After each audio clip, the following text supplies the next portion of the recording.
Joan den uztailaren 8an ospatutako udal batzordean gai nagusi bat jorratu zen, 2010 urteko aurrekontuak. Hauek azkenik aurrera atera ziren Uda Alderdi Jeltzalea, Ezker Abertzalea eta Xabier Saxiainbarrena zinegotziaren oneritziarekin. Alderdi Sozialista ezezko bozka eman zion. Ia 10,8 milioi eurorekin lan egingo du Urritako udalak. Kopuru horren zati garrantzitsu bat inbertsioetara bideratuko da.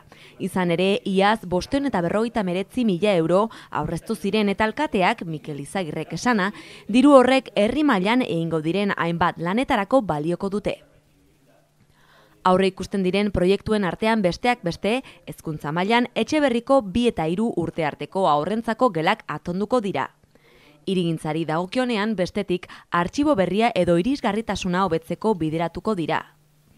Zabaletan aparkalekua eraikitzea pentsatu da eta Oiamarko hurbiltegiko ura depuratzeko obra ere proiektuen artean aurkitzen da. Herme González bozeramaile sozialistak esan zuenaren arabera, batetik aurrekontu hauek oso berandu datoz, bestetik aurrekontuen 130 bozkatzera gatozela dirudi, izan ere beste 170 berretsita edo konprometituta dago. Bukatzeko bozeramaileak Alderdi Sozialistak aurkeztutako 5 proiektuen gainean erantzunik ez zuela jaso salatu zuen. Horien artean kiroldegiko birmoldaketa edo aparkalekuen arazoari erantzuna ematea, Urraka, Etxeberri edo Txorita gainean, besteak beste. Maribel Bakerok Alderdi Jeltzaleko bozeramaileak, naiz eta berandu etorri aurrekontuekin ahalegin pixka bat egin behar zela ulertu zuen. Aurrekontu hauek legealdiko azkenak izango baitira. Bestalde, PNV gazteria arloan aurkeztutako eskei-pistaren eraikuntza edo musika taldeentzako boxak aurrekontuetan sartzea eskertu zuen.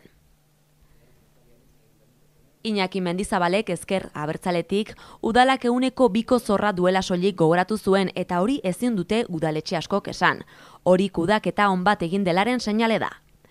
Xabier Saxiainbarrenak bere aldetik Mendizabalekin bat egin zuen eta negoziazio prozesuan denok gauzaren bat utzi eta besteren bat jarri dutela azpimarratu zuen.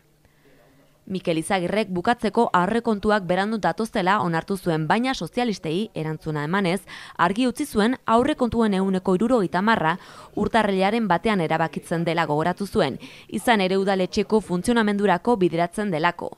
Beste 130 berriz inbertsioak dira eta hor, bai, negoziaketa egiten da. Batzordean jorrotako beste gaia udaletxeko lanpostuen antolakutza izan zen. Udaletxea une honetan berrikuntza prozesu baten barnean dago eta hori dela eta lanpostu berriak sortu behar dira. Kasu honetan aho batez onartu zen.